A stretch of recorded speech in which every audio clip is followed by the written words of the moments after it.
નમસ્કાર દર્શક મિત્રો, કૃષિ દર્શન ફોન ઇન લાઈવ કાર્યક્રમમાં હું મૃગાક્ષી આપ સૌનું હાર્દિક સ્વાગત કરું છું. મિત્રો, હંમેશની જેમ આજના કાર્યક્રમમાં પણ આપણે ખેત વિજ્ઞાન વિશેની તથા આપ સૌ ખેડૂત મિત્રોને ઉપયોગી થાય એવી માહિતી પ્રાપ્ત કરીશું. મિત્રો, આજે જે વિષય પર જાણકારી મેળવીશું તથા આપની જે વિષય અંતર્ગત સમસ્યાનો હલ મેળવી શકશો તે વિષય છે ઉનાળુ પાકોમાં સંકલિત રોગ અને જીવાત વ્યવસ્થાપન. મિત્રો, વિષય અંતર્ગત આપના પ્રશ્નો આવકાર્ય છે તે માટેનો અમારો નંબર નોંધી લેશો. નંબર છે 0796255814 તથા 0796255816. મિત્રો, પ્રશ્ન પૂછતી વખતે આપના ટીવીનો વોલ્યુમ ધીમો રાખવા, જેથી કરીને આપનો પ્રશ્ન અમારા નિષ્ણાંત સુધી સ્પષ્ટ રીતે પહોંચી શકે. તો ચાલો વધુ સમય ન બગાડતા હવે કાર્યક્રમને આગળ વધારીશું, પરંતુ તે પહેલાં આજના વિષય નિષ્ણાંતનો પરિચય કરાવી દઉં. મિત્રો, આજના પ્રથમ વિષય નિષ્ણાંત છે ડૉક્ટર D.B. સિસોદિયા સાહેબ, જેઓ આણંદ કૃષિ મહાવિદ્યાલય ખાતે કીટકશાસ્ત્ર વિભાગમાં પ્રાધ્યાપક અને વડા તરીકે ફરજ બજાવે છે. મિત્રો, આજના અમારા બીજા વિષય નિષ્ણાંત છે ડૉક્ટર R.G. પરમાર સાહેબ, જેઓ આણંદ કૃષિ યુનિવર્સિટી ખાતે વનસ્પતિ રોગ વિભાગમાં પ્રાધ્યાપક અને વડા તરીકે ફરજ બજાવે છે. તો ચાલો આજના નિષ્ણાંતને મળીએ અને આપણા કાર્યક્રમની શરૂઆત કરીએ. સિસોદિયા સાહેબ, પરમાર સાહેબ, સૌપ્રથમ તમારા કાર્યક્રમમાં આ બંને મહાનુભાવોનું ખૂબ ખૂબ સ્વાગત છે. હવે સાહેબ, આપણો જે આજનો વિષય છે કે ભાઈ ઉનાળુ જે પાક છે તો એમાં સંકલિત રોગ અને જીવાત વ્યવસ્થાપન. તો સૌથી પ્રથમ તો આ જે સંકલિત જીવાત વ્યવસ્થાપન છે સાહેબ, એટલે શું, એના વિશે અમારા જે દર્શક મિત્રો છે એમને જણાવો. અને ખાસ કરીને ઉનાળાની અત્યારે શરૂઆત થઈ ગઈ છે, તો ઉનાળુ પાકોમાં એ કેવી રીતે ભાગ ભજવે છે, તો એના વિશે અમારા દર્શક મિત્રોને માર્ગદર્શન આપશો. ચોક્કસ બેન, સંકલિત જીવાત વ્યવસ્થાપનની જો વાત કરીએ આપણે, તો ખેડૂત મિત્રો, જ્યારે આપણા પાકની અંદર, આપણા ખેતરની અંદર જ્યારે જીવાતનો ઉપદ્રવ આવે છે ત્યારે સૌપ્રથમ આપણે કીટનાશક દવા, જે રાસાયણિક દવા છે, એનો ઉપયોગ ન કરતા જીવાત નિયંત્રણના જે જુદા જુદા અભિગમો છે, દાખલા તરીકે વાત કરું તો કરષણ નિયંત્રણ છે, ભૌતિક નિયંત્રણ છે, યાંત્રિક નિયંત્રણ છે, ત્યાર પછી જૈવિક નિયંત્રણ છે, વનસ્પતિજન્ય કીટનાશક દવાઓ છે, અને આ બધો ઉપયોગ કરવા છતાં જો જીવાતો જ્યારે કાબૂમાં ન આવે ત્યારે આપણે રાસાયણિક દવાનો ઉપયોગ કરવાનો છે. આમ આપણા ખેતરની અંદર આ જે જીવાત નિયંત્રણના જુદા જુદા ઘટકો છે એનો ઉપયોગ કરી અને જ્યારે આપણે જીવાત નિયંત્રણ કાર્યક્રમ હાથ ધરીએ છીએ તો એ પદ્ધતિને આપણે સંકલિત જીવાત વ્યવસ્થાપન પદ્ધતિ. માફ કરજો સાહેબ, આપને અહીંયા અટકાવું છું. આપણે હમણાં જે તમને પ્રશ્ન પૂછ્યો એના વિશે આપણે માહિતી મેળવીશું, પરંતુ એ પહેલાં આપણા એક કોલર મિત્ર છે જે આપણી સાથે જોડાયા છે, દેવજીભાઈ રાજપૂત આપણી સાથે જોડાયા છે દિયોદરથી. નમસ્કાર દેવજીભાઈ. હા બેન, નમસ્કાર. જી, શું પ્રશ્ન છે આપનો? હા બેન, આપણે ઉનાળુ બાજરીમાં આપણે કયા કયા રોગા બની છે, ટકારી શકે? જી ચોક્કસથી દેવજીભાઈ નો પ્રશ્ન છે કે ભાઈ ઉનાળુ બાજરીમાં કયા કયા રોગ લાગુ પડી શકે છે અને એના માટે શું કરવું જોઈએ સાહેબ, તો શું માર્ગદર્શન આપશો? જી દેવજીભાઈ, ખાસ કરીને ઉનાળુ બાજરીની આપણે વાત કરીએ તો ધરુવાળીઓ કરતા હોય તો ધરુવાળીની અંદર જ આપણને એક ખડખડિયા નામનો રોગ જોવા મળતો હોય છે. જ્યારે ફેર રોપણી કરીએ ત્યારે પણ એ રોગ જોવા મળતો હોય છે. એટલે ખડખડિયો છે અને બીજો છે બાવાનો, જેને આપણે કુતુલ કહીએ છીએ. આ બે રોગ મુખ્ય જોવા મળતા હોય છે.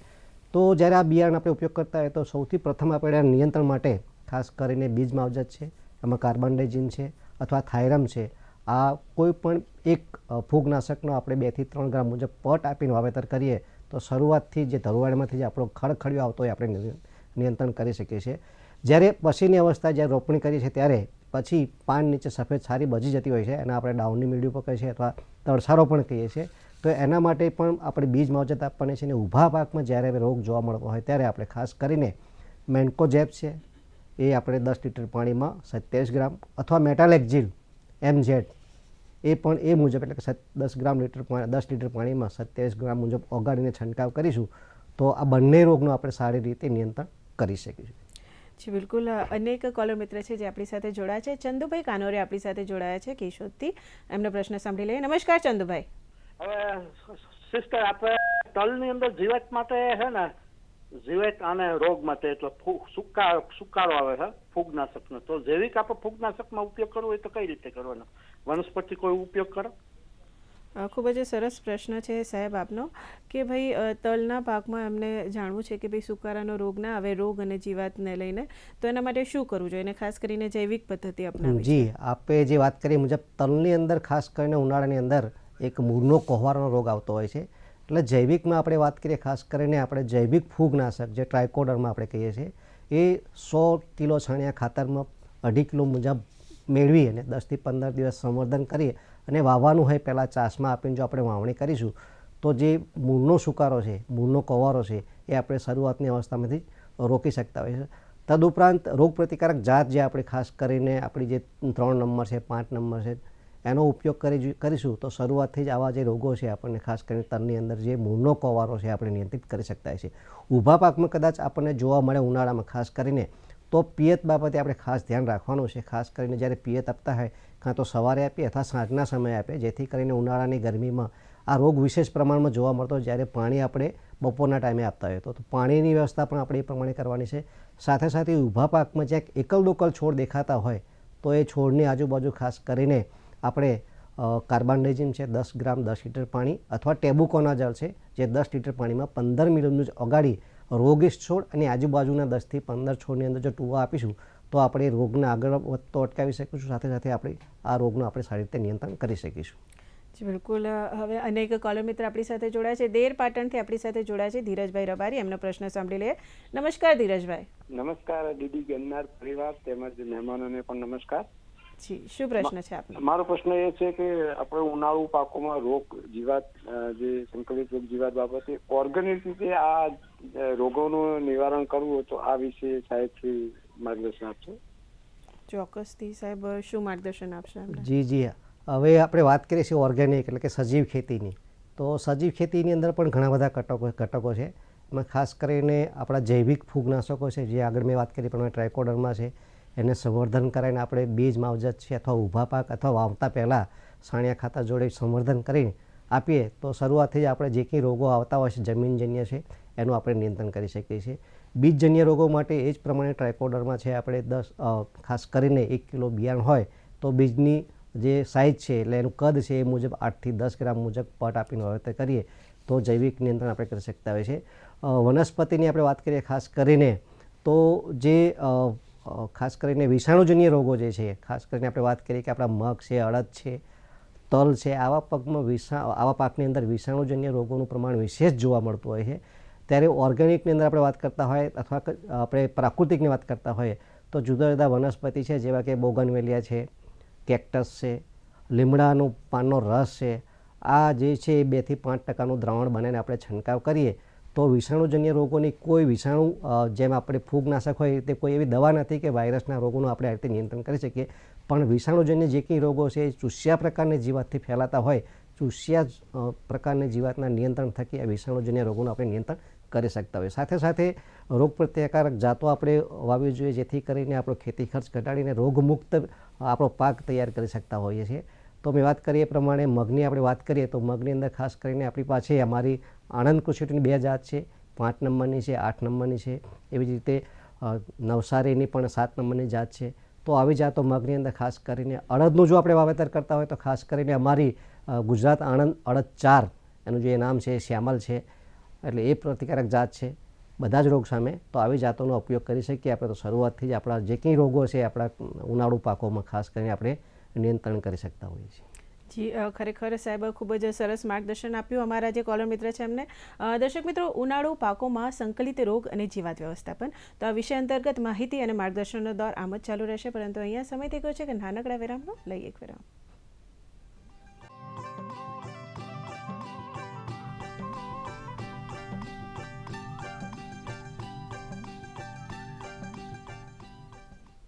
વિરામ બાદ ફરી એકવાર સ્વાગત છે આપ સૌનું કૃષિ દર્શન ફોન ઇન લાઈવ કાર્યક્રમમાં. અને મિત્રો, આપ સૌ જાણી ગયા હશો કે આજના કાર્યક્રમનો આપણો વિષય છે ઉનાળુ પાકોમાં સંકલિત રોગ અને જીવાત વ્યવસ્થાપન. તો મિત્રો, આપણે કાર્યક્રમને આગળ વધારીશું. આપણા એક કોલર મિત્ર ફરીથી આપણી સાથે જોડાયા છે. ચંદુભાઈ કાનોરે આપણી સાથે જોડાયા છે કેશોદથી. એમનો પ્રશ્ન સાંભળી લઈએ. નમસ્કાર ચંદુભાઈ. તલની અંદર છે ને આમાં ફૂગનો પ્રશ્ન આવે છે, સમજી ગયા? તો આપણે વનસ્પતિથી આપણે ઓર્ગેનિક ખેતી કરતા હોય તો વનસ્પતિથી કઈ રીતે કંટ્રોલ કરવામાં આવે? કોઈ આપણે સાસનો તો ઉપયોગ કરીએ છીએ તો કોઈ એવી વનસ્પતિ આવે કીટમાં જેમ લીમડોનો ઉપયોગ કરીએ એમ કોઈ વનસ્પતિ ફૂગમાં કામ કરે એવી કઈ વનસ્પતિ આવે એમ? ચંદુભાઈ, ખરેખર ખૂબ જ સરસ પ્રશ્ન છે સાહેબ. શું માર્ગદર્શન આપશો એમને? જી કાનજીભાઈ, ખાસ કરીને જે તલની વાત કરીએ આપણે તો ઉનાળાનું ઋતુમાં ખાસ કરીને મૂળનો કોવારો જોવા મળતો હોય છે. એટલે વનસ્પતિમાં આપણે વાત કરીએ તો આપણે જે વાત કરીએ મુજબ કે ખાટી છાશ 3-4 દિવસ જૂની ખાટી છાશ આપણે જે ટૂવા દઈએ તો એ નિયંત્રણ કરી શકીએ છીએ.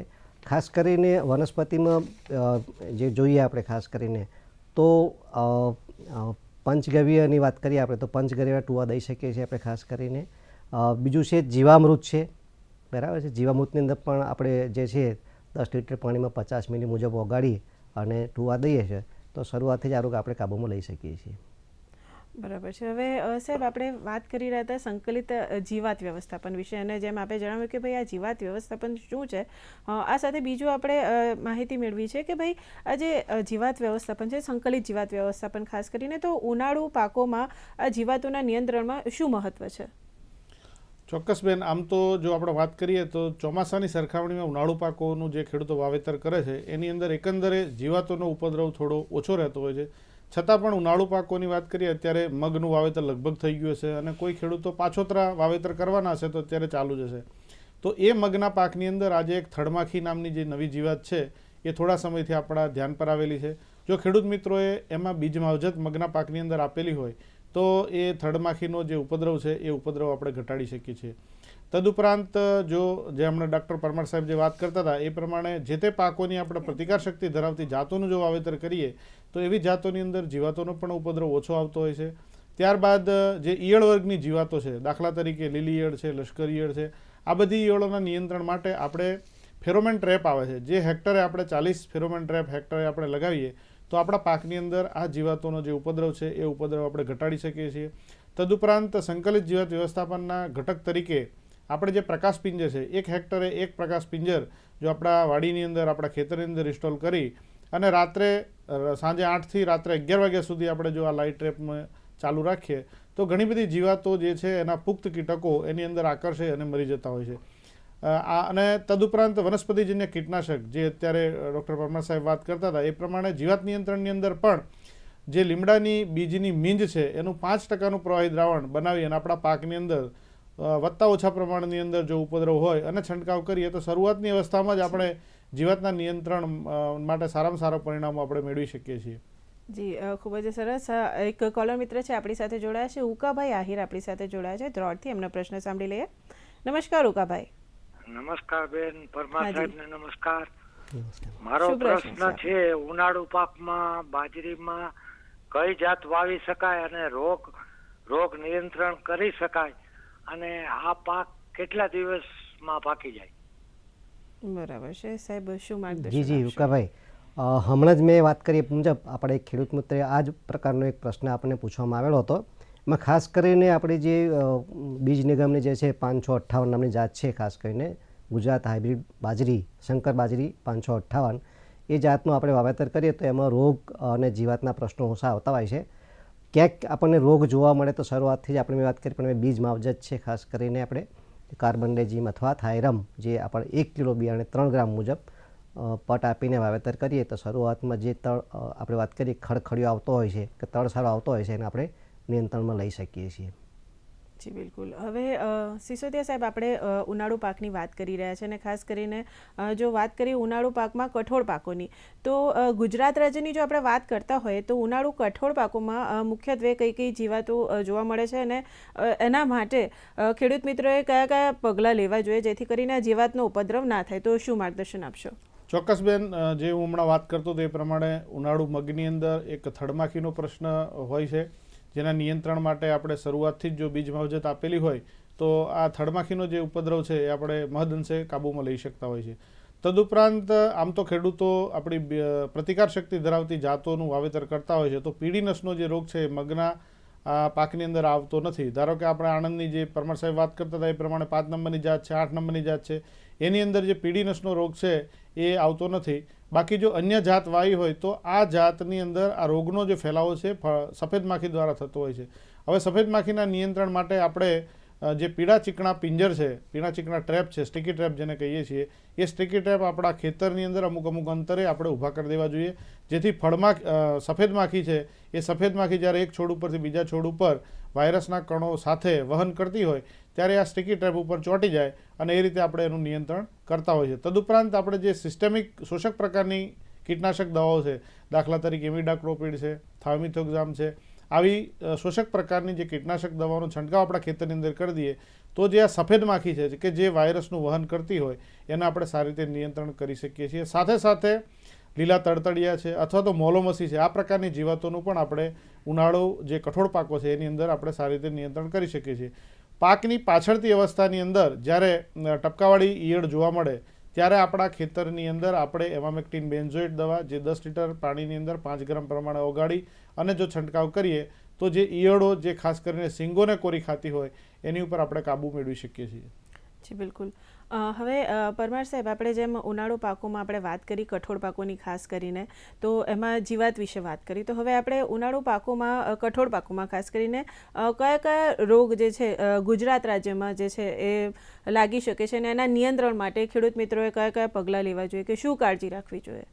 જી ઉનાળુ પાકોમાં ખાસ કરીને આપણે કઠોળની વાત કરીએ તો કઠોળની અંદર મગ છે, અડદ છે, આ બે પાકો ઉનાળામાં ખાસ વાવેતર થતું હોય છે. તો મેં અગાઉ કહ્યું એ પ્રમાણે ખાસ કરીને બંને માટે આપણી પાસે રોગ પ્રતિકારક જાતો છે. 5 નંબર મગની અંદર છે, 8 નંબર છે, અડદની અંદર 4 નંબર છે. પણ આ બંને પાકોમાં ખાસ કરીને જોવા જઈએ તો એક તો છે મૂળનો કોવારો વિશેષ જોવા મળતો હોય છે. એ જમીનજન્ય ફૂગથી થતો રોગ છે. એટલે શરૂઆતથી જ આપણે ટ્રાયકોડરમાં જો જૈવિક ઉપર જવું હોય તો ટ્રાયકોડરમાં પાવડરને સંવર્ધિત કરી અને વાવતા પહેલાં ચાસમાં આપીને કરીએ તો એ મૂળનો કોવારો આપણે નિયંત્રિત કરી શકીએ છીએ. તદુપરાંત ઊભા પાકમાં જ્યારે આ રોગ જોવા મળતો હોય છે ત્યારે ખાસ કરીને ટ્રાયકોડરમાં જે છે 50 ગ્રામ 10 લીટર પાણીમાં ઓગાળી અને ટૂવા દઈએ તો પણ આપણે આ રોગ છે. સાથે સાથે કેમિકલ થોડાક અંતર પછી જો આપીએ આપણે, ખાસ કરીને કાર્બનડાઇઝિમ છે અથવા કાર્બનડાઇઝિમ પ્લસ મેન્કોજેબનું જે મિશ્રણ છે તૈયાર ફૂગનાશકનું, એનું 20 ગ્રામ 10 લીટર પાણીમાં ઓગાળીને ટૂવા દઈએ તો મૂળનો કોવારો જે કઠોળ પાકમાં જોવા મળતો હોય વિશેષ આપણે એને નિયંત્રિત કરી શકીએ છીએ. અન્ય રોગોની વાત કરીએ તો ખાસ કરીને ઉનાળાની અંદર જે પંચરંગીઓ છે એ બંને પાકમાં વિશેષ પ્રમાણમાં જોવા મળતો હોય છે જ્યારે રોગગ્રાહ્ય જાતોનું વાવેતર કરવામાં આવ્યું હોય ત્યારે. તો એ બંને પાકની અંદર જે પંચરંગીઓ છે ખાસ કરીને સફેદ માખીથી ફેલાતો હોય છે, જેમ સાહેબે વાત કરી મુજબ એ રીતના આપણે પગલાં લઈએ સફેદ માખીના નિયંત્રણ માટેના, કેમ કે એનો ફેલાવો એ સફેદ માખી દ્વારા જ થતો હોય છે. એટલે ખેડૂત મિત્રોને ખાસ એક તો રોગ પ્રતિકારક જાત છે, સાથે સાથે વાવતા પહેલાં જો આપણે બાજરી, જુવાર કે આવા પાકોનું વાવેતર બોર્ડર લાઇન પર કરીએ તો જેથી કરીને જે જીવાત આપણા મુખ્ય પાકમાં આવતી હોય અને રોગનો ફેલાવો કરતી હોય છે એને આપણે નિયંત્રિત કરી શકીએ છીએ. સાથે સાથે અન્ય રોગની વાત કરીએ, જ્યારે વાદળછાયું વાતાવરણ કદાચ જોવા મળે તો એ ટાઈમે ભૂકીછારો પણ જોવા મળતો હોય છે. તો ભૂકીછારા માટે ખાસ કરીને આપણે જે છે હેક્ઝાકોનાઝોલ છે એ 10 લીટર પાણીમાં 10 મિલી મુજબ ઓગાળીને છંટકાવ કરીએ તો ભૂકીછારો આપણે નિયંત્રણમાં લઈ શકીએ છીએ. જી સાહેબ, ખરેખર ખૂબ જ સરસ માર્ગદર્શન આપ્યું છે અમારા દર્શક મિત્રોને. દર્શક મિત્રો, ઉનાળુ પાકોમાં સંકલિત રોગ અને જીવાત વ્યવસ્થાપન વિશે ઘણી બધી માહિતી હજી પણ મેળવવાની બાકી છે, પરંતુ કૃષિ દર્શન ફોન ઇન લાઈવ કાર્યક્રમમાં અત્યારે સમય થઈ ગયો છે એક નાનકડા વિરામનો. લઈએ એક વિરામ.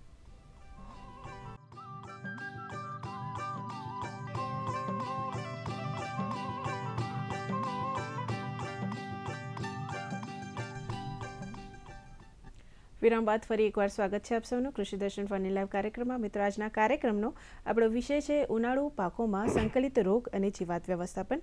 વિષય અંતર્ગત આપને કોઈ પ્રશ્ન હોય, આપને કોઈ જાણકારી મેળવવી હોય તો એ માટે અમને સંપર્ક કરી શકો છો. અમારો નંબર છે 079 2685 3814 તથા 079 2685 3816.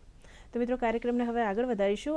સાહેબ, આપણે વાત કરી રહ્યા હતા કે ભાઈ ઉનાળુ પાક જે છે તો એમાં જેમ આપણે વાત કરી ખાસ કરીને કઠોળ પાકમાં, તો એમાં કયા રોગ લાગુ પડે છે, કયા જીવાત લાગુ પડે છે, તદુપરાંત એના નિયંત્રણ માટે શું કરવું જોઈએ. હવે જો સિસોદિયા સાહેબ આપણે વાત કરીએ કે ભાઈ ઉનાળુ જે પાક છે તો એમાં વેલાવાળા જે શાકભાજી થતા હોય તો એમાં કયા કયા પ્રકારના જે રોગ છે કે જીવાત છે એ લાગુ પડે છે અને એના નિયંત્રણ માટે આપણે શું કરવું જોઈએ? ચોક્કસ બેન, કારણ કે ઉનાળા સિઝનની અંદર જે વેલાવાળા શાકભાજી છે એનું ખૂબ આગવું મહત્ત્વ હોય છે.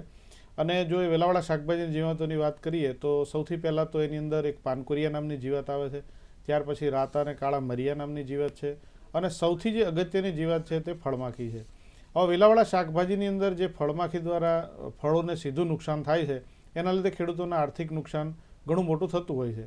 હવે ફળમાખીના નિયંત્રણ માટે સૌથી પહેલાં તો ખેડૂતોએ પોતાની વાડીની અંદર જે ઉપદ્રવિત ફળો છે, કારણ કે ખેડૂતો શું કરતા હોય છે કે જે બજારમાં વેચાણ લાયક ફળો છે એ સીધા લઈને વેચી દેતા હોય છે, જ્યારે બગડેલા અથવા તો સડેલા ફળો છે અથવા તો ઉપદ્રવિત ફળો છે એ ફળો વાડીની અંદર નાખી રાખતા હોય છે.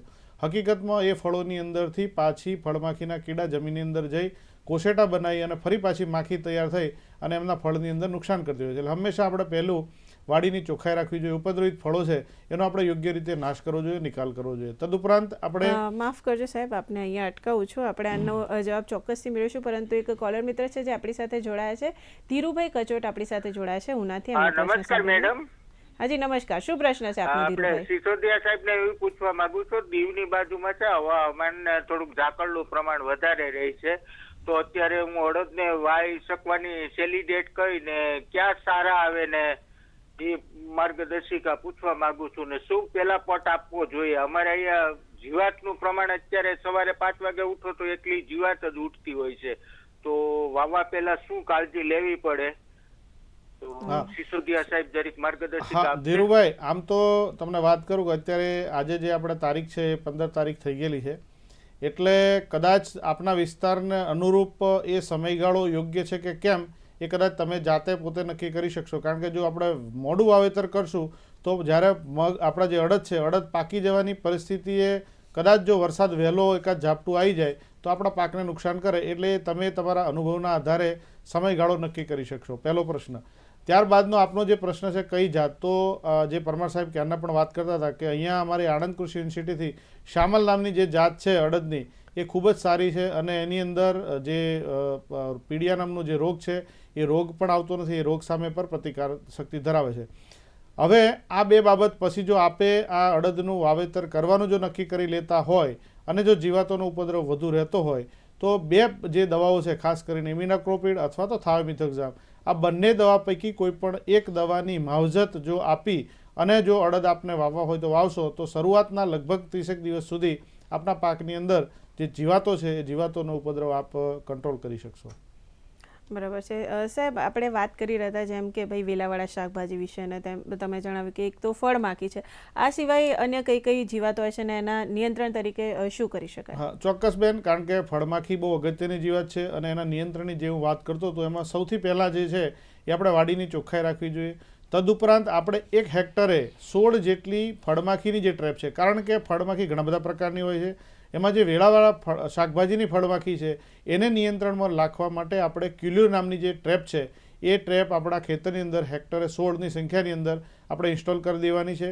અને સાથે સાથે આ જે માદા છે, ફળમાખીની જે માદા છે એ આપણા વેલાવાળા શાકભાજીના ફળોની અંદર ઈંડા મૂકી અને એની અંદરથી ઈંડાનું સેવન થાય એટલે કોશેટ કીડા નીકળે અને કીડા ફળને સડી નાખતા હોય છે. તો આ માદા માખીના નિયંત્રણ માટે આપણે જે કાળો ગોળ છે, દેશી ગોળ આપણે જેને કહીએ છીએ, એ 500 ગ્રામ ગોળ આગલા દિવસે 24 કલાક પહેલાં આપણે 2 લીટર જેટલા પાણીની અંદર ઓગાળવાનો છે. 24 કલાક પછી એની અંદર થોડું આથવણ આવવાથી આલ્કોહોલિક સ્મેલ પણ આવશે અને બીજું 8 લીટર પાણી ઉમેરી અને ટોટલ 10 લીટરનું આ જે ગોળનું 5% દ્રાવણ તૈયાર થયું અને એમાં લગભગ 10 થી 15 જેટલી મેલાથિયોન નામની જે દવા છે એ મિશ્રણ કરી અને આપણા ઘરની અંદર જો જૂની સાવરણી હોય તો તે, અથવા તો જે ટ્રિપલ એક્શન નોઝલ જે છે એ નોઝલને આપણે ખોલી નાખીએ થોડી, તો મોટા ફોરેથી આ ઝેરી પ્રલોભિકાનો આપણા વેલાવાળા શાકભાજીની અંદર જો છંટકાવ કરીએ અમુક અંતરે લગભગ 8-8 મીટરે આપણે એક છોડ ઉપર જો એપ્લાય કરીએ તો માદા માખી જે છે એ એને પોષણયુક્ત ખોરાક વધારે જરૂર પડતી હોય છે અને એ આ ગોળને લીધે ખાવા માટે આકર્ષાય છે અને જેવી એ ખાવા માટે ત્યાં બેસશે પણ આપણે સાથે ઝેર પણ આપેલું છે મેલાથિયોન, એટલે એ માખી જે માદા માખી છે એ મરી જશે. એટલે આપણે ફળમાખી ટ્રેપ દ્વારા નરનું પર નિયંત્રણ કરીએ છીએ, સાથે સાથે ઝેરી પ્રલોભિકા દ્વારા આપણે માદા માખીનું પણ નિયંત્રણ કરીએ છીએ. આમ નર અને માદા બંનેનું નિયંત્રણ થતાં વેલાવાળા શાકભાજીમાં આપણે ફળમાખીનું સારામાં સારું નિયંત્રણ બેન કરી શકીએ છીએ. જી ચોક્કસથી. એક કોલર મિત્ર આપણી સાથે જોડાયા છે, વીરસંગભાઈ ઠાકોર આપણી સાથે જોડાયા છે પાટણથી. એમનો પ્રશ્ન સાંભળી લઈએ. નમસ્કાર વીરસંગભાઈ. અમારે બેન ડંખ ભમરી વધારે છે.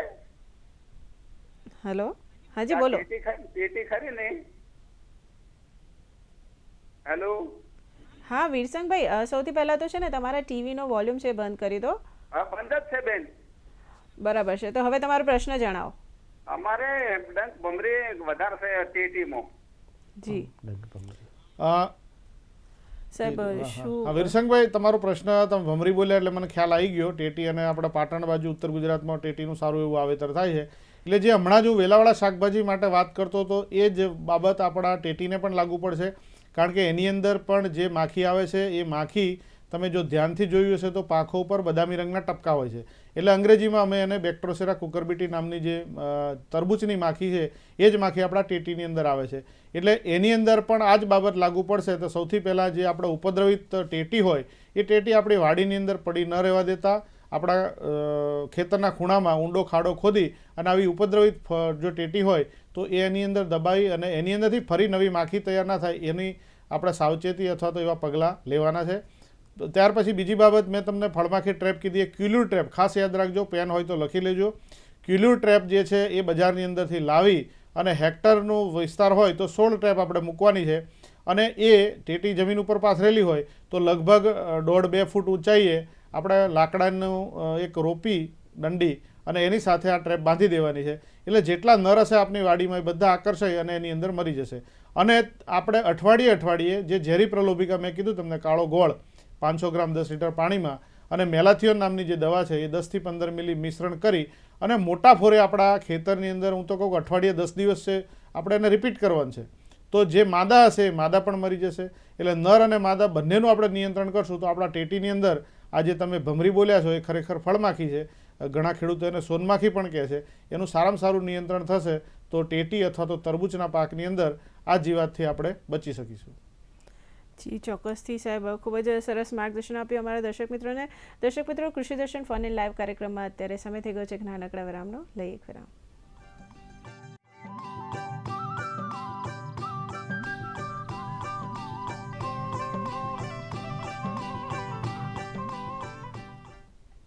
વિરામ બાદ ફરી એકવાર સ્વાગત છે આપ સૌનું કૃષિ દર્શન ફોન ઇન લાઈવ કાર્યક્રમમાં. અને મિત્રો, આપ સૌ જાણી જ ગયા હશો કે આજના કાર્યક્રમનો વિષય છે ઉનાળુ પાકોમાં સંકલિત રોગ અને જીવાત વ્યવસ્થાપન. તો મિત્રો, કાર્યક્રમને આગળ વધારે તે પહેલાં આપણે એક કોલર મિત્ર છે જે આપણી સાથે જોડાયા છે, આપણે એમનો પ્રશ્ન સાંભળી લઈએ. રાજેશભાઈ ચૌહાણ આપણી સાથે જોડાયા છે તળાજાથી. નમસ્કાર રાજેશભાઈ. હેલો. હાજી નમસ્કાર રાજેશભાઈ, શું પ્રશ્ન છે આપનો? બેન, બાજરીમાં ઈયળ બહુ છે, ઈયળ કૂપડાની અંદર.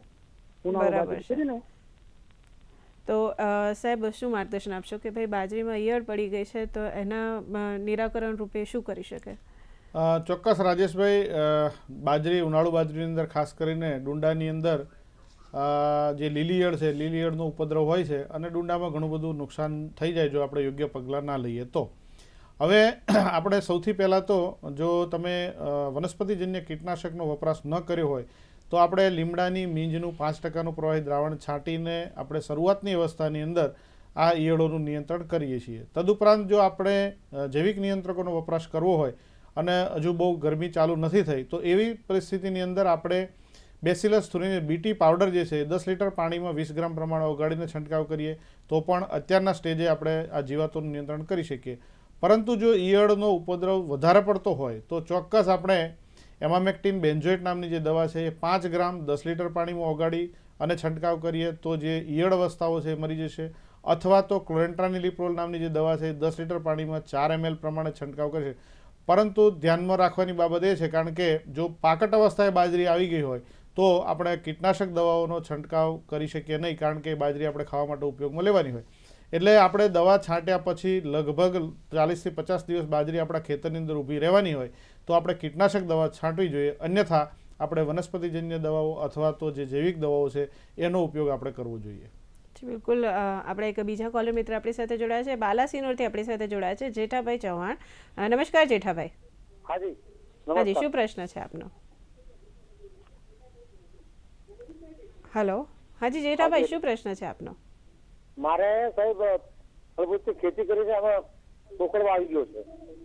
કોકડવાનો રોગ? મારે કોકડવા આવી ગયો છે વધારે. જી બરાબર છે. કયા પાકની ખેતી કરો છો સાહેબ? હાજી હાજી, તરબૂચની ખેતી. તરબૂચની, બરાબર છે. તો સાહેબ શું માર્ગદર્શન આપશે અમને? જી, તરબૂચમાં વાત કરીએ આપણે તો કોકડવા પણ છે અને બીજો છે પંચરંગીઓ પણ આવતો હોય છે. ખાસ કરીને આ જે રોગ છે એક વાયરસનો રોગ કહીએ છીએ આપણે, વિષાણુજન્ય રોગ છે અને ચૂસ્યા પ્રકારની જીવાતથી ફેલાવો થતો હોય છે. એટલે જો આપણા ખેતરમાં 4-5 છોડ હોય રોગિષ્ટ તો એના ઉખાડી અને આપણે બાળીને નાશ કરવાનો છે. સાથે સાથે જીવાતથી ફેલાતો હોય છે એટલે જીવાતનાશક માટે ખાસ કરીને શોષક પ્રકારની જે કીટનાશકો છે શેષોદય ઘણી બધી કહી છે આપણે, એમાંની ઇમિડાક્લોપિડ છે અથવા વનસ્પતિજન્ય જે છે, ધારો કે લીંબડીના બીજનું તેલ છે, લીમડાના પાનનો અર્ક છે, આવું છાંટીને આપણે નિયંત્રણ કરી શકીશું એનું. જી બિલકુલ. બીજા એક કોલર મિત્ર છે જે આપણી સાથે જોડાયા છે, દેવસીભાઈ પીઠી આપણી સાથે જોડાયા છે માણાવદરથી. નમસ્કાર દેવસીભાઈ. હાજી નમસ્કાર દેવસીભાઈ, શું પ્રશ્ન છે આપનો? નમસ્કાર જી. આપણે મેડમ આપણે મગ વાવ્યા ને એમાં કુકળ બહુ છે. જી. એમાં કુકડ બહુ છે ને મહિના દીના થાય ને એટલે એમાં અરકીડી આવે, એનું શું કારણ? બરાબર સાહેબ, શું માર્ગદર્શન આપશો એમને? જી દેવસીભાઈ, ખાસ કરીને મગની અંદર જે કોકડવા છે મોટાભાગે કદાચ ચૂસ્યા પ્રકારની જીવાતોના લીધે હોઈ શકે, એટલે એના માટે આપણે ખાસ કરીને શિષ્ય સાહેબને કહીએ કે શું, અને બીજો પ્રશ્ન એમનો હતો કે થડ માખી કદાચ નહોતો, એટલે શિષ્ય સાહેબ આપને આનો જે યોગ્ય જવાબ આપી શકશે. દેવસીભાઈ, જો કોકડવાટ જે પ્રમાણ સાહેબ કહે છે એ પ્રમાણે વધારે પડતા જો ચૂસ્યા હોય એ તમને પોતાને ખ્યાલ બનાવી જશે. તો ચૂસ્યા માટે આપણે, તમે જો બીજ માવજત આપેલી હશે શરૂઆતની અંદર, તો થડમાખીનો પણ ઉપદ્રવ નિયંત્રણ થાય છે અને ચૂસ્યાનું પણ નિયંત્રણ થાય. પણ મને લાગે છે કે કદાચ બીજ માવજત આપેલી નહીં હોય એટલે શરૂઆતની અવસ્થામાં ચૂસ્યાનો ઉપદ્રવ વધારે હોય. હવે જો વધુ પડતા ચૂસ્યા હોય અને જો કોકડવાટ થઈ ગયો છે એમ કહો છો, તો આપણે થાયોમિથોક્ઝામ દવા છે એ 10 લીટર પાણીમાં 4 થી 5 ગ્રામ, અથવા તો ઇમિડાક્લોપ્રિડ નામની દવા છે એ 3 થી 4 ml જેટલી આપણે ઓગાળી અને આપણા પાકની અંદર છંટકાવ કરશો તો જે ચૂસ્યા છે એ ચૂસ્યાનું નિયંત્રણ થશે. સાથે સાથે આ દવાઓની અંદર થોડો ઘણો વિકાસ કરવાનો પણ થોડો ગુણધર્મ રહેલો હોય, ફાઇટોટોનિક ઇફેક્ટ રહેલી છે, એટલા માટે આપણા પાન પણ કદાચ મગના ખુલી જશે. જી બિલકુલ. બીજા એક કોલર મિત્ર છે જે આપણી સાથે અત્યારે જોડાય છે, દિયોદરથી આપણી સાથે જોડાય છે મખાભાઈ જોશી. નમસ્કાર મખાભાઈ. હા મેડમ, મારે ઉનાળુ બાજરી વાય છે, તરી 35 દિવસની થઈ છે, એમાં ઉતાર ચાલુ થયો છે, બળી જાય છે, ખરપી છે ને ફોડી પાયું છે તોય. બરાબર છે, ઉનાળુ બાજરી તમારી બળી જાય છે.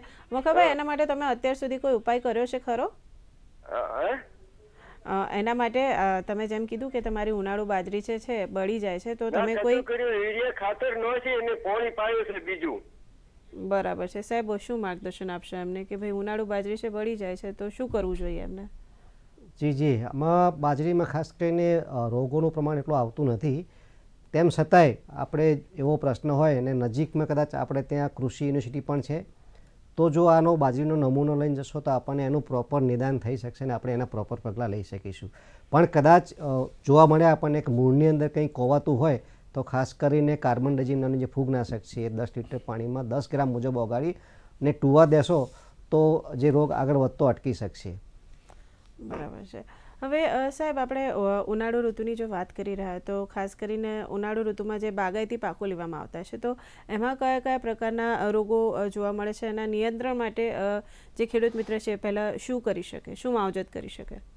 ખાસ કરીને વાત કરીએ વેલાવાળા શાકભાજીમાં તો રોગોનું પ્રમાણ તો એટલું બધું હોતું નથી, પણ જ્યાં એકના એક પાકનું વાવેતર કરવામાં આવતું હોય ત્યાં ખાસ કરીને એક તો છે મૂળનો કોવારો છે, એ ખાસ કરીને ઉનાળાના ઋતુમાં વધારે જોવા મળતો હોય છે, અને બીજો છે તળસારો. અને અત્યારે હમણાં જે વાત કરી કે આપણે શક્કરટેટીમાં બી જે કે બી કોકડવા આવે છે અથવા પંચરંગીઓ આવે છે, એવા રોગો વિશેષ પ્રમાણે ખાસ જોવા મળતા હોય છે.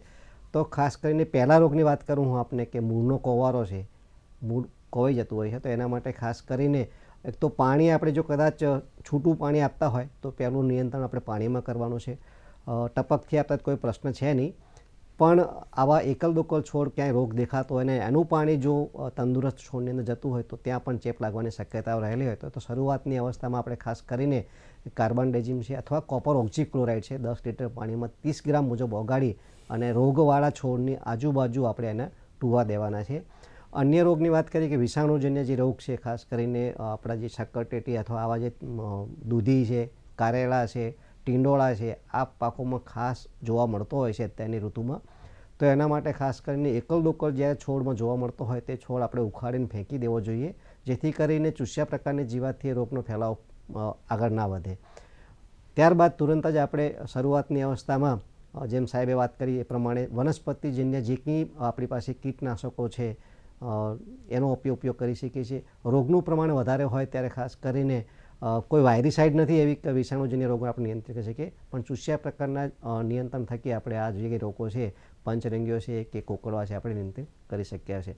અન્ય જે રોગ છે ખાસ કરીને તળસારો જે આપણે કહીએ છીએ, એ પાનની નીચેની સપાટી પર ભૂખરાગનો પાવડર જોવા મળતો હોય છે અને પાનની ઉપલી સપાટી પર આપણને પીળા ડાઘા જોવા મળતા હોય છે. તો આ રોગ માટે ખાસ કરીને આપણી પાસે મેટાલેક્ઝિલ MZ જે 72% છે એ 10 લીટર પાણીમાં 27 ગ્રામ મુજબ ઓગાળી અને છંટકાવ કરીશું તો આપણે આ રોગનું નિયંત્રણ કરી શકીએ છીએ વ્યવસ્થિત રીતે. બિલકુલ, ખૂબ જ સરસ માર્ગદર્શન પૂરું પાડ્યું છે. દર્શક મિત્રો, હજી પણ આપણો જે આ વિષય છે ઉનાળુ પાકોમાં સંકલિત રોગ અને જીવાત વ્યવસ્થાપન, એના વિશે ઘણી બધી વાતો છે, ઘણી બધી માહિતી છે જે આપણે જાણવાની બાકી છે, પરંતુ અત્યારે કૃષિ દર્શન ફોન ઇન લાઈવ કાર્યક્રમમાં સમય થઈ ગયો છે એક નાનકડા વિરામનો, તો લઈએ એક વિરામ.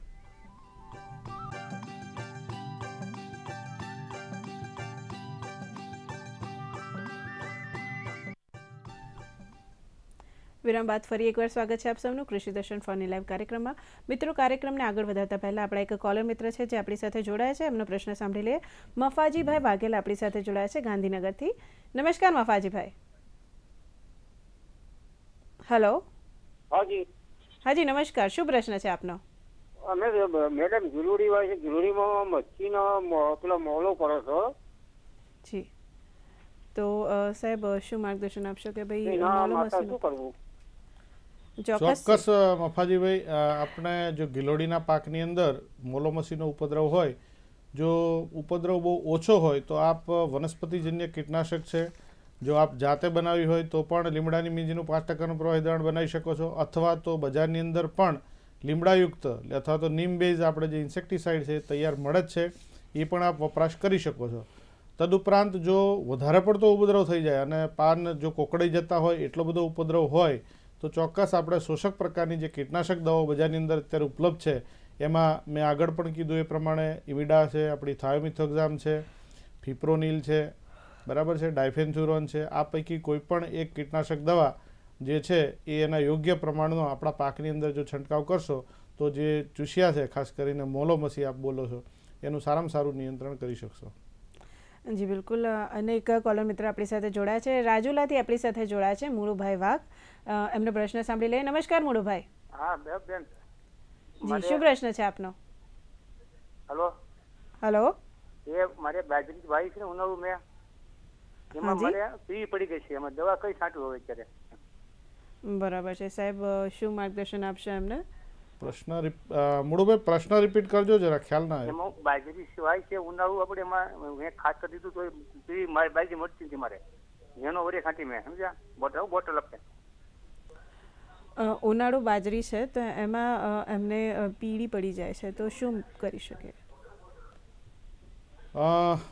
મુળુભાઈ, બાજરી જો અને નેનો યુરિયા એમણે છાંટેલું છે આ સિવાય. અચ્છા, બાજરી પીળી પડી જાય છે તો કદાચ અત્યારનું જે ગરમીનું વાતાવરણ છે એ પણ ભાગ ભજવી શકતું હોય, અથવા તો પાણીની ખેંચ નથી પડી એ પણ જોવું પડે, અથવા તો બાજરી ઉપાડી અને તમે એના મૂળની અંદર ધારો કે કોઈ કૃમિ છે અથવા તો ઊંધાઈ નથી એ પણ જોવું પડે. એટલે બેટર છે કે તમે તમારા નજીકના જે આપણા કૃષિ યુનિવર્સિટીનું કેન્દ્ર હોય એની અંદર એનું સેમ્પલ લઈને જશો તો આપને યોગ્ય એનું જે માર્ગદર્શન છે એ માર્ગદર્શન અને એનું થવાનું નિદાન જે છે કારણ એ આપ મેળવી શકશો, કારણ કે એના માટે ઘણા બધા કારણો હોઈ શકે.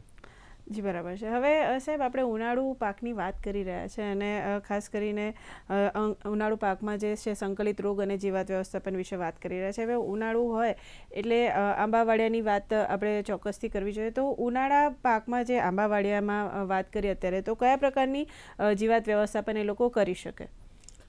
ચોક્કસ બેન, કારણ કે ઉનાળો આવે એટલે સૌને કેરી ખાસ યાદ આવતી હોય છે, અને આંબાના પાકની અંદર વાત કરીએ તો મુખ્ય જે જીવાતો છે એમાં સૌથી પહેલાં તો મધ્યો આપણે જે કહેવાય છે, મેંગો હોપર અંગ્રેજીમાં કહેવાય, મધ્યો અથવા તો ચૂસિયા પ્રકારની જીવાત છે તેનો ઉપદ્રવ રહેતો હોય છે. તદુપરાંત ચીકટો, ઘણી જગ્યાએ આપણે જોઈએ કે કેરી ઉપર સફેદ સફેદ ફૂગ જેવું લાગી જતું હોય છે, એટલે ચીકટાનો પર ઉપદ્રવ રહેતો હોય છે.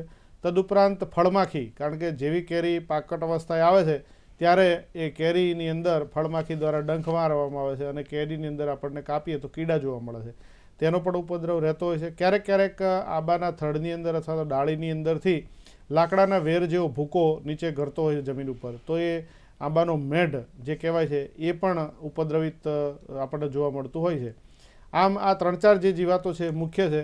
તો એમાં સૌથી પહેલાં જો મધ્યાનો ઉપદ્રવ હોય તો એના નિયંત્રણ માટે આપણે જે લીમડાયુક્ત દવા જે છે 5%નું દ્રાવણ આપણે લીમડાની મીંજનું બનાવીને પણ છંટકાવ કરી શકીએ છીએ, અથવા તો સિન્થેટિક પાયરેથ્રોઇડ જે સાયપરમેથ્રિન છે અથવા તો આલ્ફામેથ્રિન છે એનો પણ છંટકાવ કરવાથી સારામાં સારું નિયંત્રણ આપણે મધ્યનું મેળવી શકીએ છીએ. માફ કરજો સાહેબ, આપણે ચોક્કસથી એની જાણકારી મેળવીશું, પરંતુ અત્યારે એક કોલર મિત્ર આપણી સાથે જોડાયા છે, પ્રાંતિજથી આપણી સાથે જોડાયા છે ગોરધનભાઈ પટેલ. નમસ્કાર ગોરધનભાઈ. નમસ્કાર જી, શું પ્રશ્ન છે આપનો? આપણે આ સાલ પહેલા નારું તલનું વાવેતર કર્યું છે, બરાબર? જી. હેલો. હા. હેલો. હા ગોરધનભાઈ, શું પ્રશ્ન છે આપનો? આપનો પ્રશ્ન જણાવો. આ સાલ હું નારાયણ તલનું વાવેતર કર્યું છે, બરાબર? જી. આપણે એમાં કયા કયા રોગો આવું અને એના નિયંત્રણ માટે શું કરવું એ માટે માહિતી લઈએ. ચોક્કસથી ગોરધનભાઈ તમને તમારા પ્રશ્નનો જવાબ મળશે. પરમાર સાહેબ શું જી માર્ગદર્શન જી આપશો? ગોરધનભાઈ, ખાસ કરીને તલની અંદર વાત કરું આપને હું, તો એક તો મૂળનો કોવારો છે, બરાબર છે, અને બીજો છે ફાયલોડી, ગુચ્છનો રોગ કહેવામાં આવતો હોય છે. આ બે રોગ વિશેષ પ્રમાણમાં જોવા મળતા હોય છે. પણ જો જે આપણે વાવેતર કરવાનું હોય ખાસ કરીને, તો આગળ ઘણી બધી વાતો થઈ ગઈ છે એ પ્રકારની. તો રોગ પ્રતિકારક જાતો છે, એમાં ગુજરાત તલ 3 છે, 4 છે ને 5 છે. આમાંથી કોઈ પણ જાત આપ ઉપયોગ કરી શકો છો આપના વાવેતર માટે. પરંતુ જે મૂળનો કોવારો છે, ખાસ કરીને જે જમીનજન્ય ફૂગથી થતો રોગ છે, એમાં ખાસ કરીને જોઈએ આપણે તો છોડ ઊભો સુકાઈ જતો હોય છે. તો એના માટે ખાસ કરીને વાવતા પહેલાં અગાઉ મેં વાત કરેલી છે એ પ્રમાણે ટ્રાયકોડર્મા જે છે એ અઢી કિલો લેવાનું છે 100 કિલો છાણિયા ખાતરમાં. 15 દિવસ માટે એને મિશ્રણ કરી અને જ્યારે વાવવાનું હોય એ પહેલાં ચાસમાં આપીને આપણે વાવેતર કરીએ તો મૂળનો કોવારો આપણે અટકાવી શકીએ છીએ. અન્ય જે રોગ છે ખાસ કરીને ફાયલોડી એટલે કે પૂંછપગ ગુચ્છનો જે રોગ છે એ એક વિષાણુજન્ય રોગ પ્રકારનો છે. એ પણ ખાસ કરીને જ્યારે આપણને જોઈએ તો એકલ દોકલ છોડ આવા દેખાતા હોય તો આપણે ઉખાડીને ફેંકી દેવાના છે, એટલે કે બાળી નાખવાના છે, આપણે ખેતરમાં નથી રાખવાના. કે એનો બીજી રીતે ફેલાવો જે આપણા તળતળિયા છે એનાથી થતો હોય છે, લીફ ઉપર કે તડકે જે આપણે કહીએ છીએ. તો આના માટે આપણે ખાસ કરીને ચોષક પ્રકારની જે કીટનાશકો છે એના ઉપયોગ થકી આ તળતળિયાનું નિયંત્રણ થકી આપણે જે પૂંછપગુચ્છોનો જે રોગ છે તલની અંદર એ નિયંત્રણ કરી શકીએ. એટલે આ બે રોગ મુખ્ય છે, એટલે આપણી ખાસ વિશેષ કાળજી રાખવાની રહે છે આ પ્રમાણે. ચોક્કસથી અનેક કોલર મિત્ર છે જે આપણી સાથે જોડાયા છે. થરાદથી આપણી સાથે જોડાયા છે વજરામભાઈ જોશી. નમસ્કાર વજરામભાઈ, શું પ્રશ્ન છે આપનો? જી બેન. જી હાલો. હલો, હાજી વજરામભાઈ, શું પ્રશ્ન છે આપનો?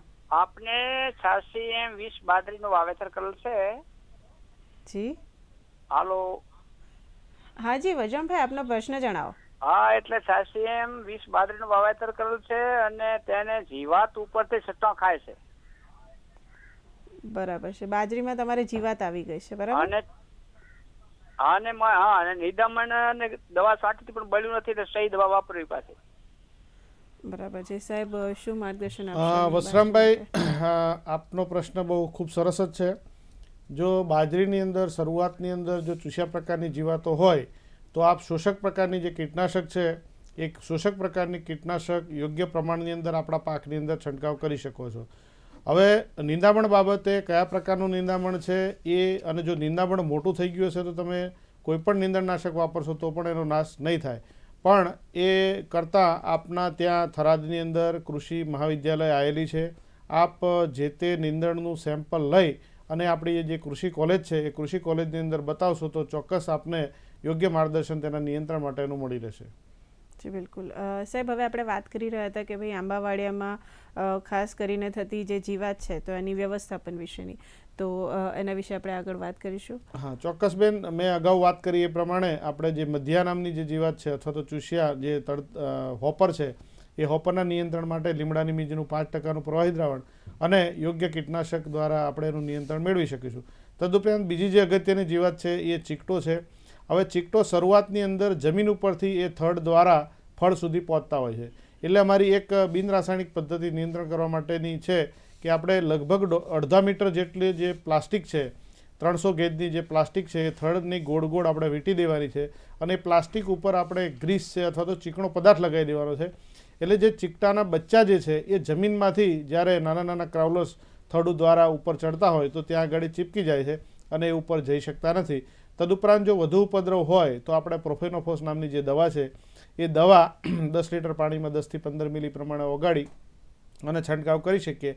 પણ ચીકટાના નિયંત્રણ માટે આપણે ખાસ ધ્યાનમાં રાખવાની બાબત એ છે કે 10 લીટર પાણીની અંદર 15 થી 20 ગ્રામ જેટલો ધોવાનો પાવડર છે એ ધોવાનો પાવડર આપણે મિક્સ કરી દેવાનો છે, જેથી કરીને ચીકટાના શરીર ઉપર જે કુદરતે રક્ષણાત્મક કવચ આપેલું છે, કારણ કે મીણિયો પદાર્થ ત્યાં છે અને મીણિયા પદાર્થને લીધે આપણું જે કીટનાશક દવાનું દ્રાવણ છે એના શરીરની અંદર પ્રવેશી શકતું નથી. એટલે હંમેશા આપણે ચીકટાના નિયંત્રણ માટે ડિટર્જન્ટ પાવડર જે છે 15 થી 20 ગ્રામ જેટલો એક પંપની અંદર ઓગાળી અને છંટકાવ કરીએ તો સારામાં સારું આપણે ચીકટાનું નિયંત્રણ મેળવી શકીએ છીએ. તદુપરાંત ત્રીજી મેં સાહેબ માફ કરજો, અહીંયા અટકાવું છું. ત્રીજી જીવાત વિશે આપણે ચોક્કસથી વાત કરીશું, પરંતુ એક કોલર મિત્ર છે નવસારીથી આપણી સાથે જોડાયા છે, નિલેશભાઈ પટેલ. એમનો પ્રશ્ન સાંભળી લઈએ. નમસ્કાર નિલેશભાઈ. હાજી મેડમ. હાજી, શું પ્રશ્ન છે આપનો? હા, વ્હાઈટ મચ્છરી છે પરવરમાં. પરવરમાં? પરમારમાં સફેદ મચ્છીનો હા, ઉપદ્રવ તમે છે, સાહેબ. જે નિલેશભાઈ વાત કરો છો એ પ્રમાણે સફેદ મચ્છી એટલે કદાચ સફેદ માખી જ હશે તમારા પરવળની અંદર. અને પરવળ એ પણ વેલાવાળો શાકભાજી છે, એટલે બીજું કદાચ માખી જેવું હોય તો એ ફળમાખી હોય. હવે જો સફેદ માખી હોય તો એ ચૂસ્યા પ્રકારની જીવાત છે, અને ચૂસ્યા પ્રકારની જીવાતના નિયંત્રણ માટે આપણે શોષક પ્રકારની દવા, એમાંય ખાસ કરીને ડાયફેન્થ્યુરોન છે, સ્પાયરોટેટ્રામેટ છે, એ પૈકી અથવા તો આપણી જે થાયોમિથોક્ઝામ છે એ પૈકી કોઈ પણ એક કીટનાશક દવાનો છંટકાવ કરશો તો સફેદ માખીનું સારામાં સારું નિયંત્રણ થશે. અને સાથે સાથે જો માખી હોય, ફળમાખી હોય, તો એની અંદર આપણે ક્યુલ્યુ ટ્રેપ જે આવે છે એ, અને ખાસ કરીને આપણા નજીકમાં નવસારી કૃષિ યુનિવર્સિટી અંદરથી જ નવરોજી ફ્રૂટ ફ્લાય ટ્રેપ ત્યાં ઉપલબ્ધ છે. એ ફળમાખી ટ્રેપ પણ તમે તમારી વાડીની અંદર લગાવી શકો તો સફેદ માખીનું અને ફળમાખીનું આ રીતે બંને જીવાતોનું આપણે પરવળના પાકની અંદર નિયંત્રણ કરી શકીશું. જી બિલકુલ. હવે સિસોદિયા સાહેબ, 2 પ્રકારની જીવાત વિશે આપણે વાત કરી હતી આંબાવાડિયામાં ખાસ કરીને. હવે ત્રીજા પ્રકારની જીવાત કઈ છે અને એના નિયંત્રણ માટે શું કરી શકાય? ચોક્કસ બેન, ત્રીજા પ્રકારની જે જીવાત છે એ આંબાનો મેઢ આપણે કહીએ છીએ, કે જે આંબાના થડની અંદર અથવા તો આંબાના ડાળીની અંદર છેદ કરી અને લાકડાના વેર જેવો ભૂકો જમીન ઉપર પડતો હોય તો સમજી લેવાનું કે આની અંદર આંબાનો મેઢ છે. અને એ આંબાના મેઢને જો સાયકલનો સળિયો છે એ સળિયો આપણે એ જે કાણું પાડેલું છે એ કાણાની અંદર દાખલ કરીએ તો એ જે કીડો છે જે અંદર આપણું થડ અથવા તો ડાળી ખાય છે એ સીધો કીડો એ સળિયાની મદદથી મારીને આપણે બહાર કાઢી શકીએ છીએ. અને ત્યારબાદ જો કદાચ સીધું કાણું ના હોય તો એની અંદર આપણે જો કેરોસીન રૂનું પૂમડું કેરોસીનની અંદર બોળી અને રૂનું પૂમડું એ કાણાની અંદર દાખલ કરી અને કાણું બહારથી આપણે છાણથી અથવા તો ભીની માટીથી પ્લગ કરી દઈએ તો જે આંબાનો મેઢનો કીડો છે અંદર એ આપણે અંદર મરી જશે અને એ રીતે આપણા આંબાના ઝાડને નષ્ટ થતું આપણે બચાવી શકીએ. ચોથી જે જીવાત છે એ ફળમાખી છે, કારણ કે જે કંઈ ફળપાકો છે, જામફળ હોય, આંબા હોય, ચીકુ હોય, આ બધા ફળપાકોની અંદર જે માખી છે એ ડોર્સાલિસ છે. અને એના નિયંત્રણ માટે આપણે મિથાઇલ્યુજીનોલ ટ્રેપ છે એ 1 હેક્ટરે 16 જેટલી મિથાઇલ્યુજીનોલ ટ્રેપ આપણા આંબાના પાકની અંદર લગાવીએ તો જે એના નર છે એ નરને આકર્ષીને આપણે નિયંત્રણ કરીએ છીએ. અને સાથે સાથે જે કાળો ગોળ છે, કાળા ગોળનું 500 ગ્રામ 2 લીટર પાણીની અંદર ઓગાળી બીજું 8 લીટર પાણી ઉમેરી અને 10 લીટર પાણી તૈયાર કરી અને એની અંદર 10 થી 15 મિલી મેલાથિયોન દવા મિશ્રણ બનાવી અને આ ઝેરી પ્રલોભિકાને મોટા ફોરે આપણે આંબાના પાકની અંદર છંટકાવ કરીએ તો માદા માખીનું પણ નિયંત્રણ કરીએ છીએ. નર અને માદા બંનેનું નિયંત્રણ થતાં આપણી જે કેરી છે એ કેરી સુરક્ષિત રહેશે, એની અંદર ફળમાખીના કીડા આપણને જોવા મળશે નહીં. જી, ખરેખર ખૂબ જ સરસ માર્ગદર્શન આપ્યું. હવે પરમાર સાહેબ, આપણે જીવાત વ્યવસ્થાપન વિશે તો વાત કરી. હવે આંબાવાડિયામાં જો રોગ વિશે વાત કરવાની હોય તો ખેડૂત મિત્રો એ વખતે કઈ કઈ બાબતોનું ધ્યાન રાખવું જોઈએ અને રોગ નિયંત્રણ કરવા માટે શું કરવું જોઈએ? ખૂબ જ સરસ પ્રશ્ન બેન. આંબાવાડિયામાં ખાસ વાત કરીએ તો એક તો વિકૃતિ છે, મોરની વિકૃતિ આપણે કહીએ. આ જે રોગ છે સદીઓ પુરાનો રોગ છે. ઘણા બધા 3-4 પરિબળો આ રોગના ફેલાવા માટે જવાબદાર છે. તો ખેડૂત મિત્રો ખાસ કરીને જ્યારે આંબામાં આવી વિકૃતિ જોવા મળતી હોય શરૂઆતની અવસ્થામાં જ તો આપણે ખાસ કરીને જે વિકૃતિવાળો ભાગ છે એને 6 ઇંચથી કાપી, એટલે કે લીલી ડાળીથી સહેજ કાપી એને નાશ કરવો જોઈએ. કાપ્યા બાદ તરત જ જે કાપેલો ભાગ છે ત્યાં ખાસ કરીને કોપર ઓક્ઝીક્લોરાઇડ અથવા બોર્ડેક્સ પેસ્ટ લગાવી દેવાની રહેશે. ત્યારબાદ ઊભા પાકમાં રોગનો ફેલાવો ના થાય એટલા માટે ખાસ કરીને કાર્બનડાઝિમ નામનું ફૂગનાશક છે 10 ગ્રામ 10 લીટર પાણીમાં ઓગાળીને છંટકાવ કરવો જોઈએ. ત્યારબાદ આ જ રોગને માટે ખાસ કરીને ઓક્ટોબર મહિનામાં જે નેપ્થોલિક એસિડ છે એ 10 લીટર પાણીમાં 2 મિલી મુજબ ઓગાળીને છંટકાવ કરવો જોઈએ. જ્યારે નવી કલમો તૈયાર કરવાની થાય ત્યારે ખાસ કરીને આ જે રોગિષ્ટ જે છોડ છે એની કલમનો ઉપયોગ ન કરવો જોઈએ. તંદુરસ્ત જે છે પાક આપણો એમાંથી જ કલમ તૈયાર કરી દે તો આવી રીતે આપણે જે આમાં ખાસ કરીને વિકૃતિનો રોગ છે નિયંત્રણ કરી શકીએ છીએ. તદુપરાંત ખાસ કરીને બીજો જે રોગ છે ખાસ કરીને ભૂકી છારો જોવા મળતો હોય છે. જ્યારે આપણી કેરી છે ગોટલી જેવડી થાય જે આપણી લખોટી જેવડી થાય ત્યારે જોવા મળતો હોય છે ખાસ કરીને. તો એના માટે ખાસ કરીને હેક્ઝાકોનાઝોલ જે 10 લીટર પાણીમાં 10 મિલી મુજબ ઓગાળી અને છંટકાવ કરીએ તો ભૂકી છારો આપણે નિયંત્રિત કરી શકીએ છીએ. બીજો જે રોગ છે ખાસ કરીને અવરોનો રોગ છે જે ખાસ કરીને ઉપરથી ચાલુ થતો હોય છે. ઉપરથી ડાળીઓ સુકાવાનું ચાલુ થઈને આખો છોડ રોગનું પ્રમાણ વધારે હોય ત્યારે આખો જે આંબાનું છોડ છે સુકાઈ જતો હોય છે. એટલે ખેડૂત મિત્રો ખાસ કરીને આવા રોગ માટે આપણે સુકાતા ભાગને કાપી અને પછી તરત જ કોપર ઓક્ઝીક્લોરાઇડ અથવા કાર્બનડાઝિમ આ બંનેમાંથી ગમે તે એક ફૂગનાશકનો આપણે યોગ્ય જે માત્રા આપણે જોઈએ એ પ્રમાણે છંટકાવ કરીએ તો અવરોનો રોગ પણ આપણે નિયંત્રણ કરી શકીએ છીએ. જી બિલકુલ. તો સિસોદિયા સાહેબ અને પરમાર સાહેબ આ બંને મહાનુભાવોએ ખરેખર ખૂબ જ ઉપયોગી થાય એવી માહિતી આપી છે કે ઉનાળુ પાકોમાં સંકલિત રોગ અને જીવાત વ્યવસ્થાપન કેવી રીતે કરવું. તો તમે બંને અમારા સ્ટુડિયોમાં આવ્યા અને અમારા જે દર્શક મિત્રો છે, અમારા કોલર મિત્રો છે, એમને ખૂબ જ ઉપયોગી એવી માહિતી પૂરી પાડી. એ બદલ આ બંને મહાનુભાવોનો ખૂબ ખૂબ આભાર. તો દર્શક મિત્રો, હવે સમય થઈ ગયો છે આપ સૌથી રજા લેવાનો, પરંતુ રજા લેતા પહેલાં અમારો આગામી વિષય નોંધી લેશો. આગામી તારીખ 22/3/2024 શુક્રવારે સાંજે 5 વાગે પ્રસારિત થનાર કૃષિ દર્શન ફોન એન્ડ લાઈવ કાર્યક્રમનો વિષય છે આંબાના પાકની માવજત તથા રોગ જીવાત નિયંત્રણ. વિષય એકવાર ફરીથી નોંધી લેશો. તારીખ 22/3/2024 શુક્રવારે સાંજે 5 વાગે કૃષિ દર્શન ફોન એન્ડ લાઈવ કાર્યક્રમનો વિષય રહેશે આંબાના પાકની માવજત તથા રોગ જીવાત નિયંત્રણ.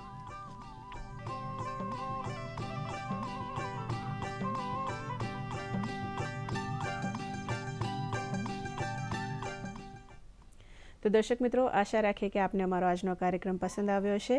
આપને મળેલ માહિતીનો ભરપૂર ઉપયોગ કરીને આપના વ્યવસાયમાં સફળ થાવ તેવી આશા સાથે ફરી મળીએ. ત્યાં સુધી રજા આપશો. નમસ્કાર.